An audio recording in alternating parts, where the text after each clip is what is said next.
누가복음 19장 28절로 40절까지 말씀 가운데 28절부터 36절까지를 한 절씩 교독하겠습니다. 제가 먼저 28절 봉독합니다. 예수께서 이 말씀을 하시고 예루살렘을 향하여 앞서서 가시더라. 감람원이라 불리는 산 쪽에 있는 베다니에 가까이 가셨을 때에 제자종 둘을 보내시며 이르시되 너희는 맞은편 마을로 가라. 그리로 들어가면 아직 아무도 타보지 않은 나귀 새끼가 메어 있는 것을 보리니 풀어 끌고 오라. 만일 누가 너에게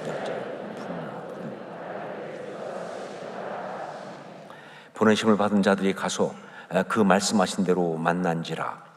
나귀 새끼를 풀 때에 그 임자들이 이르되 어찌하여 나귀 새끼를 푸느냐. 대답하되 주께서 쓰시겠다 하고 그것들을 예수께로 끌고 와서 자기들의 겉옷을 나귀 새끼 위에 걸쳐놓고 예수를 태우니 함께 읽습니다. 가실 때에 그들이 자기의 겉옷을 길에 펴더라. 아멘.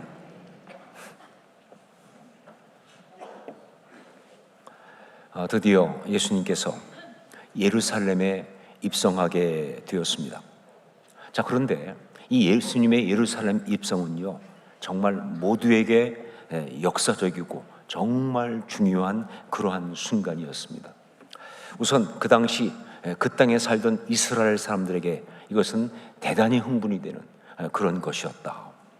예수님께서 갈릴리에서 처음 사역을 시작하셨을 때 그때 소문이 쫙 온 이스라엘에 퍼지기 시작했습니다. 그러면서 사람들의 반응이 막 뜨거웠어요. 그것은 정말 대단한 선지자가 나타났다 하는 것도 있지만 그것보다는 바로 그분이 메시아가 아닐까 하는 그런 것 때문에 그분이 메시아가 아닐까. 자, 그러면서 시간이 흐르면서 소문이 점점 더 커져갔고요. 이제 많은 사람들은 정말 이분이 메시아이시다라고 확신하게 된 것이죠. 자, 그러면서 관건은 뭐냐? 이제 그 메시아가 언제 당신의 나라를 회복하시는가? 메시아가 언제 당신의 나라를 회복하시는가? 이게 관건이 됐어요. 전해 내려오는 전승에 따르면 메시아가 나타나서 활동하시다가 그러다가 이제 예루살렘으로 입성을 하시는데 바로 그때가 그 메시아가 그의 나라를 회복하시는 그때라고 하는 그런 전승이 있었어요.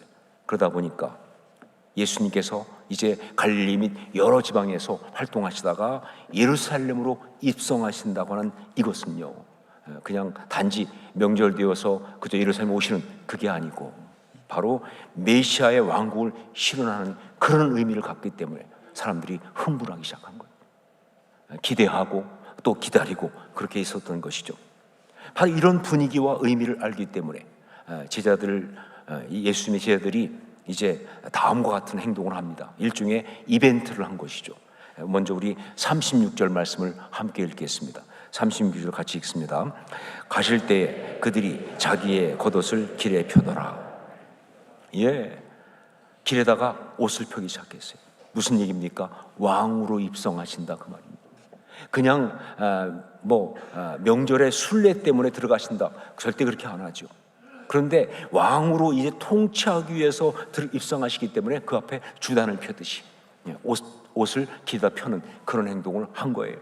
이런 제자들의 행동을 보면서 거기 함께 했던 사람들, 즉 예수님을 따르던 그 모든 무리들이 거기서 다 함께 노래로 그 모든 일에 동참합니다. 그것이 바로 37절로 38절에 나오는 말씀이죠. 같이 읽도록 하겠습니다. 함께 읽습니다.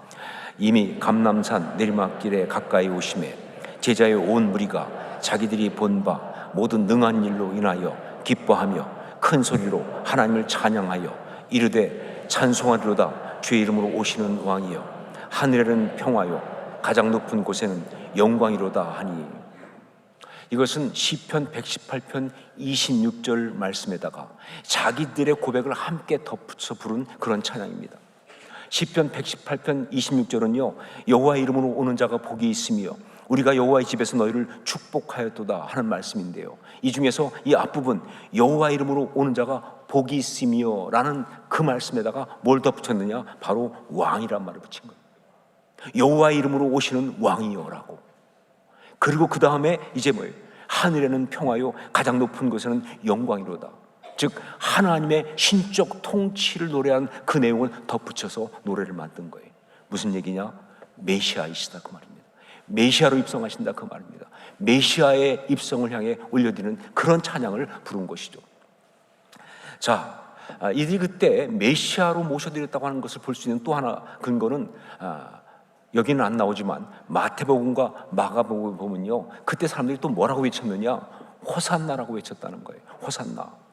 이 호산나라는 것은요, 시편 118편 26절, 바로 그 앞에 있는 25절에 나오는 여호와여 구하옵나니 이제 구원하소서라는 그 말 가운데 이제 구원하소서, 이거의 히브리어거든요.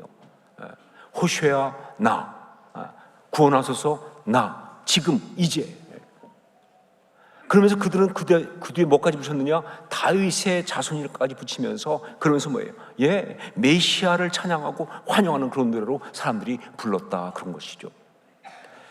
또 하나, 요한복음에는요, 또 다른 각도에서 이야기하는데 뭐냐? 그때 사람들이 종려나무 가지를 흔들면서 맞이했다, 이렇게 얘기하고 있어요. 종려나무 가지를 흔들면서 맞이했다. 여러분, 이 종려나무 가지를 흔들었다고 하는 것은요, 예, 그것은 바로 메시아를 환영하고 그 나라를 선포하는 그런 의미가 있는 바로 그런 겁니다. 왜냐하면요, 이 종려나무라고 하는 것은요, 이스라엘 사람들에게는 생명의 상징일 뿐만 아니라 동시에 이것은 메시아라고 여겨졌던 유다 마카비의 상징이기도 했기 때문에 그래요. 유다 마카비, 그렇죠. 그때부터 한 200년 전인 주전 164년에 예, 그는 마카비 혁명을 일으켜가지고 그래서 헬라를 몰아내고 그리고 성전을 회복하고 이스라엘 회복한 일이 있었습니다. 그래서 그때 나온 게 수전절 아닙니까? 그런데 그 유다 마카비의 상징이 바로 뭐냐? 종려나무 가지. 그러니까 그들이 종려나무 가지를 흔들었다는 건 무슨 얘기냐? 예수님도 유다 마카비처럼 그렇게 예루살렘 성전을 회복하시고 이스라엘을 회복하시는 그런 메시아이시다라는 고백으로 그렇게 흔드는 거예요. 이렇게 그 당시 사람들에게 예수님의 예루살렘 입성은요, 메시아 왕국의 회복이라는 면에서 아주 중요한 의미를 가진 역사적 사건이었다 하는 것이죠. 자, 그런데 이게 중요하기는 예수님에게도 마찬가지예요. 사람들만이 아니라 예수님에게도 마찬가지였어요. 영적으로 하나님의 역사에 있어서도 역시 마찬가지였습니다. 비록 그들의 기대나 생각하고는 다르지만, 그러나 예수님은요, 분명 뭐예요? 예루살렘에 들어가실 때 메시아로서 들어가신 거예요. 당신 스스로 내가 메시아라고 생각하면서 들어가신 것이 분명합니다.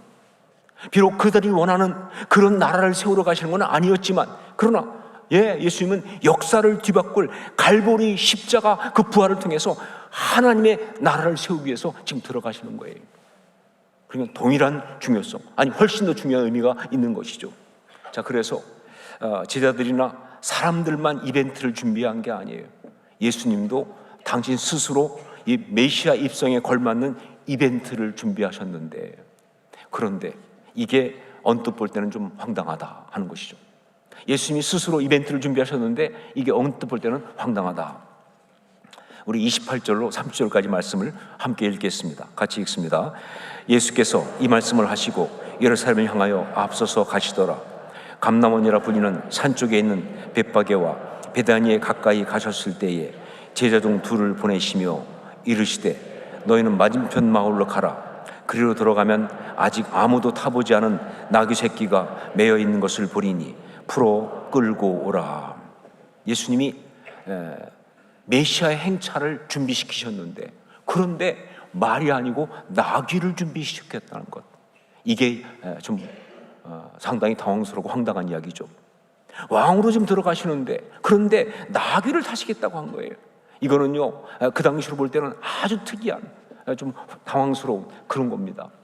왜냐하면요, 그 당시에 나귀는, 이거는 여인들이나 혹은 아이들이나 혹은 가난한 노약자들 아니면 평민들이 타는 아주 볼품이 없는 동물이었거든요. 절대로 뭐 힘이라든가 품이라든가 어떤 권위라든가 이런 거하고는 거리가 먼 그런 거예요. 제가 성주순례 가서 나귀를 타보지 않았습니까? 설교를 하기 위해서. 그런데 제가 타도 볼품이 없어요. 제가 타도 볼품이 없어요. 정말 작고 연약한 짐승입니다. 물론 뭐 힘은 좋아요. 그래서 어른 하나를 태우고도 산길을 갔다가 걸어갈 정도로 그렇게 튼튼하다고는 하지만 정말 볼품은 없었다.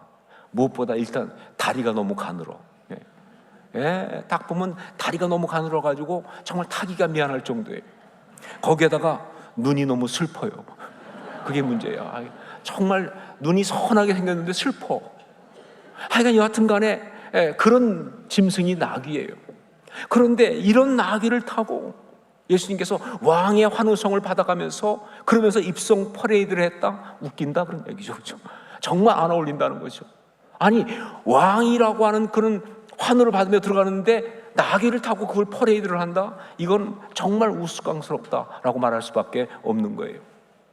더군다나 예수님은요, 그때 나귀를 탔는데 나귀 중에서도 아직 사람이 한 번도 타보지 않은 새끼 나귀를 끌고 오라고 하셔서 그걸 타셨어요.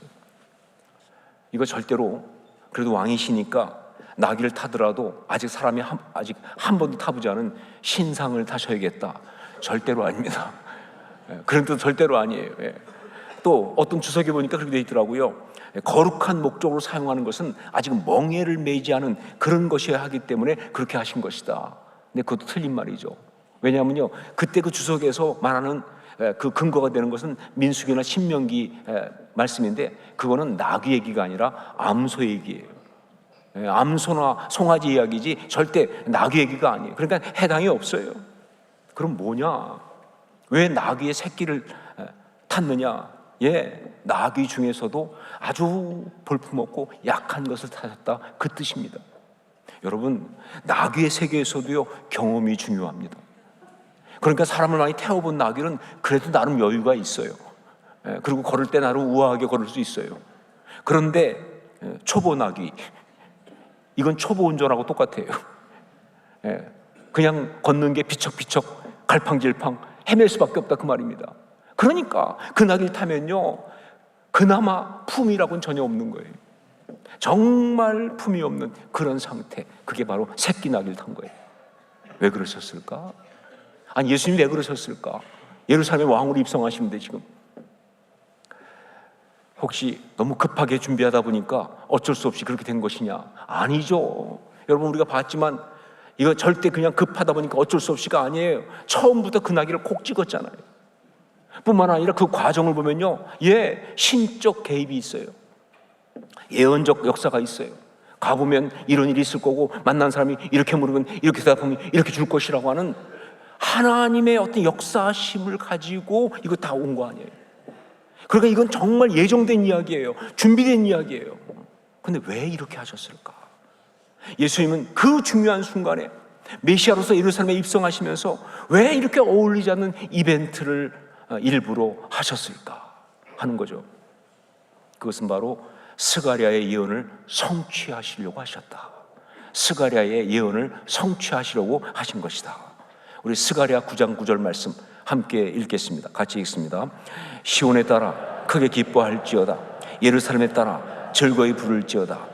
보라, 내 왕이 내게 임하시나니 그는 공의로우시며 구원을 베푸시며 겸손하여서 나귀를 타시나니 나귀의 작은 것 곧 나귀 새끼니라.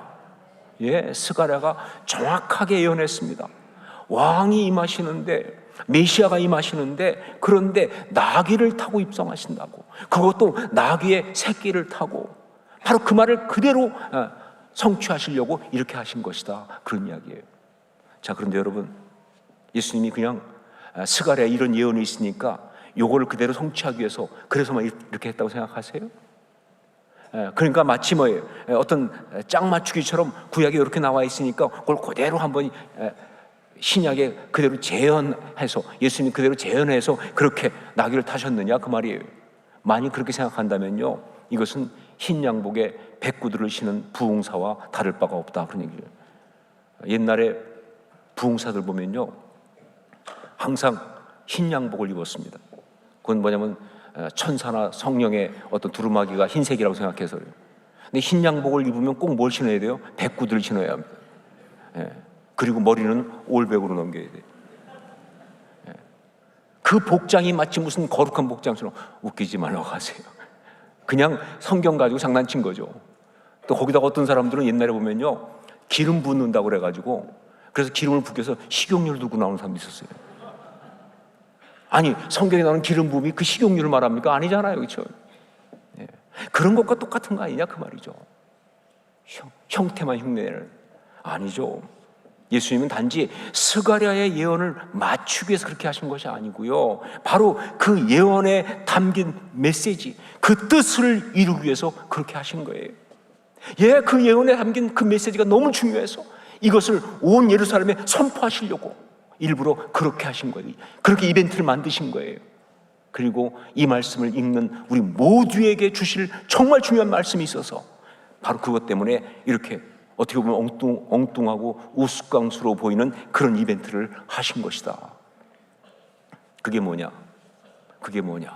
그것이 바로 평화입니다. 그 메시지가 바로 평화라고 하는 거예요. 예수님은 메시아이기는 메시아이시지만 그들이 원하는, 그들이 생각하는 메시아가 아닌 바로 이사야 9장 6절에 나오는 그대로 말이죠. The Prince of Peace, 평화의 왕이셨어요. 그냥 메시아가 아니에요. The Prince of Peace, 평화의 왕이셨어요. 바로 그런 사실을 갖다가 선포하려고 이렇게 하신 거예요. 전쟁과 힘, 무력으로 회복하고 나라를 세우는 것이 아니라 평화로 하나님 나라를 세우신다고 하는 이 사실을 선포하려고 일부러 이렇게 하신 것이다, 그 말입니다. 스가랴의 예언이 바로 그 뜻이거든요.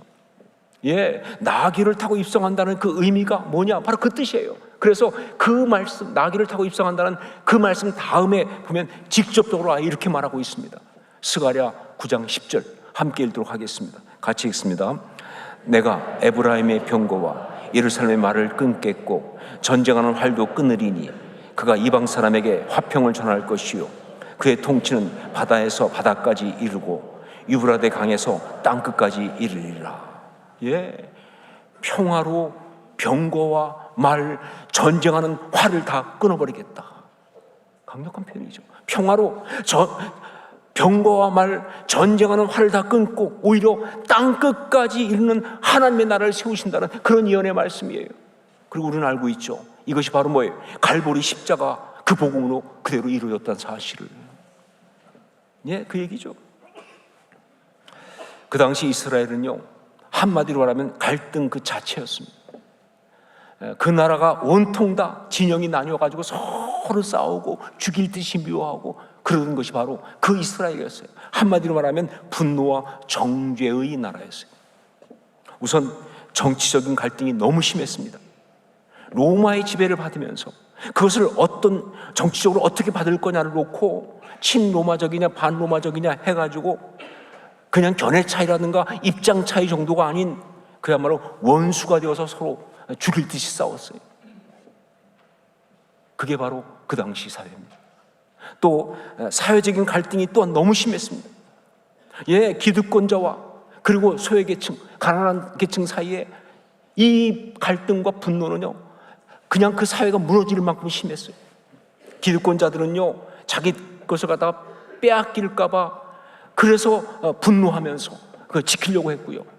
그리고 소외계층은요, 그냥 상대적 박탈감, 그 분노를 갖다가 기득권자에게 쏟아부으면서 그러면서 분노하고 절망하고 그러고 있었던 그런 시대였어요. 종교적인 갈등 또한 너무 심했습니다. 예, 같은 하나님을 믿는데 신앙과 신학 차이 때문에, 아니 뭐 신앙도 아니고 신학도 아니라 사실은요 그냥 자기 주장이죠. 자기 생각입니다. 자기 욕심과 자기 자아가 설치니까 자기하고 다른 식으로 믿는 사람들 향해서 막 정죄하고 비난하고 그러다 보니까 심지어 어느 정도냐, 같은 신앙의 형제인데 원수 마귀보다 더 미워하는 그런 안타까운 상황이 바로 그때 이스라엘이었습니다. 그런데 여러분 놀라지 마세요. 그런 갈등의 정점에 있던 것이 뭐였냐? 그것이 바로 메시아 대망이었습니다. 이 사람들은 다 메시아를 기다렸어요. 그런데 그 메시아를 기다리는데 어떤 메시아를 기다리느냐? 그 분노를 풀어줄, 그 갈등을 갖다가 정말 가지고 분노하는 이걸 갖다가 해결해줄 초강력 무기, 핵폭탄 같은 그런 역사를 해줄 분으로 메시아를 기다리는 거예요. 그러니까 메시아가 와서 저 나하고 내가 정죄하는 저것들을 다 쓸어버리시고 폭력적으로 다 없애버리시고 다 전부 든 걸 다 뒤집어 버리고, 그리고 하나님의 나라를 세워달라 하는 식의 생각을 가지고 있었다는 거죠. 그러니까 그때 그들에게 있었던 메시아 대망은요, 구원의 이야기가 아니었어요. 메시아가 와서 구원해달라고 말은 그렇게 하지만 구원의 이야기가 아니고요, 이건 바로 사람들을 무너뜨리고 파괴하려고 하는 사탄 마귀의 그 죄악의 시나리오의 결정타였어요. 이걸 너무나 잘 알고 계시는 예수님께서, 예수님이 그것을 너무나 잘 알고 계시기 때문에 예수님은 예루살렘에 입성하면서 나귀를 타신 겁니다. 일부러 나귀를 타신 거예요. 겸손과 순종과 섬김의 그 십자가를 선포하면서. 사람들은 자기들의 어떤 메시아를 찾고 있지만 주님 일부러 그 앞에 나귀를 타신 거예요. 겸손과 순종과 섬김의 그 십자가를 선포하면서, 십자가 대속의 죽음을 통한 평화를 선포하면서, 십자가 대속의 죽음을 통한 평화를 선포하면서 예수님은 일부러 그렇게 하셨다. 자, 그런데 여러분, 여기서 우리가 알아야 될 것이 있어요. 우리 주님이 나귀를 타고 입성하시면서 그때 선포하신 그 평화는요, 우리가 생각하는 평화의 개념이 아니에요. 여러분, 우리가 다 생각하는 평화의 개념은요, 무력합니다. 그리고 뭐예요? 정말 나약하죠. 평화, 무력하다, 나약하다. 아니요, 예수님 말씀하신 평화는 그런 게 아니에요. 물론 보이기는 그렇게 보일 것입니다. 당장 볼 때는 평화가 그렇게 보이죠. 마치 예수님을 태우고 가던 그 나귀의 모습처럼. 그렇죠. 다리가 너무 가늘고 눈이 너무 슬프고 뭐 특별해 보이지 않고 강렬해 보이지 않는. 근데 여러분 아셔야 될 것이 있어요. 그 모습에서 나귀가 주인공이 아니에요. 중요한 건 뭡니까? 그 나귀를 누가 타고 계시다? 예수님이 타고 계시다가 중요한 거예요. 이게 평화예요. 이게 주님 말씀하신 평화의 본질입니다. 나귀가 아니에요. 나귀를 예수님이 타고 계시는 거예요. 주님이 선포하신 평화는요, 어떤 무력, 어떤 강력보다 더 강력하고 놀라운 능력으로서의 평화입니다. 세상이 막을 수가 없어요. 죄악이 막을 수가 없습니다. 마귀가 절대로 이길 수가 없어요. 그래서 오늘 말씀에도 보면 제자의 무리들이 노래하면서 하늘에는 평화요 가장 높은 곳에서는 영광이로다 라고 하니까 바리새인들이 선생이여 당신의 제자들을 책망하소서라고, 왜냐하면 하나님 통치를 말하는 이야기를 하니까 그것을 갖다가 이렇게 예수님께 그렇게 얘기하는데, 그때 예수님은요 아주 단호하게 이렇게 말씀하셨습니다. 내가 너에게 말하노니 만일 이 사람들이 침묵하면 돌들이 소리 지르리라. 만일 이들이 침묵하면 돌들이 소리 지를 것이라고. 저는 그래서 이것을 평화의 통치, 평화의 전략이라고 부르고 싶습니다. 이건 바로 평화의 통치, 평화의 전략입니다. 이것이 바로 역사를 회복하시는 하나님의 전략이에요. 여러분, 예언에 보면, 구약에 보면, 예언서에 보면요 나오는 것 중에 뭐예요? 모략의 신이라는 말이 나오잖아요. 하나님은 전략의 하나님이세요. 애자, 모략이라는 말이죠. 근데 바로 이거예요. 이게 하나님의 전략입니다. 이것이 바로 지금 예루살렘을 들어가시는 우리 예수님의 영적인 어떤 그런 전략이에요. 작전이에요. 능력이에요. 모든 죄를 이기고 사망의 강력한 것을 끊어버리기 위한 십자가의 역사, 그 애자 말이죠. 그거다 그 말입니다. 그러므로 이건요 우리 주님이 그냥 보여주고 끝나는 이야기가 아니죠. 바로 뭐예요? 그 주님을 믿는 우리 모두가 사용하고 따라야 될 전략이다. 우리 주님의 전략이기 때문에 우리의 전략이기도 하다는 거예요. 여러분, 신앙인에게 정말 유일한 전략이 있다면 평화입니다. 신앙인에게 유일한 능력이 있다면 바로 평화입니다. 우리는 그래야 되는 거예요. 여러분, 성도는 세상과 달라야죠. 세상은 서로 싸우고 미워하고 분노하고 정죄하고 그렇게 갈지 모르겠지만 아니, 우리도 똑같이 그런다면 그게 어떻게 신앙 공동체겠습니까? 예, 우리가 신앙이라면 적어도 기도하는 내용이 달라야 되지 않느냐 그 말이에요. 똑같이 기도하면 그게 어떻게 신앙이라고 말할 수 있냐 그 말이에요. 예, 우리는 평화예요. 평화를 위해 기도하고, 평화의 전력을 사용하고, 평화의 능력을 사용하고, 그렇게 하나님 나라를 이루어야 할 줄을 믿습니다. 예, 우리 주님이 바로 사용하신 능력이 그거니까. 여러분, 우리 주님이 평화의 왕이셨다고 한다면, 예, 우리는 평화의 사도요, 평화의 사명자입니다. 예, 우리 주님이 평화의 왕이셨다고 한다면 우리는 평화의 사도요, 평화의 사명자다. 그래서 역사상 가장 아름다웠던 신앙의 사람, 예수님을 가장 많이 닮았다고 하는 그런 믿음의 사람 중에 하나인 성 프란시스는요, 평생 늘 이런 기도를 했습니다. 유명한 성 프란시스의 기도죠. 주님, 저를 당신의 평화의 도구로 써주소서. 미움이 있는 곳에 사랑을, 다툼이 있는 곳에 용서를, 분열이 있는 곳에 일치를, 의욕이 있는 곳에 신앙을, 그릇됨이 있는 곳에 진리를, 절망이 있는 곳에 희망을, 어두움에 빛을, 슬픔이 있는 곳에 기쁨을 가져오는 자 되게 하소서. 위로받기보다는 위로하고, 이해받기보다는 이해하며, 사랑받기보다는 사랑하게 하여 주소서. 우리는 줌으로써 받고, 용서함으로써 용서받으며, 자기를 버리고 죽음으로써 영생을 얻기 때문입니다. 아멘. 이 기도를 우리도 해야 합니다. 이 기도를 우리도 드리기 원합니다. 이제 이 시간 함께 기도할 때 성 프란시스의 이 기도를 나의 기도로 다 올려드릴 수 있기를 원합니다.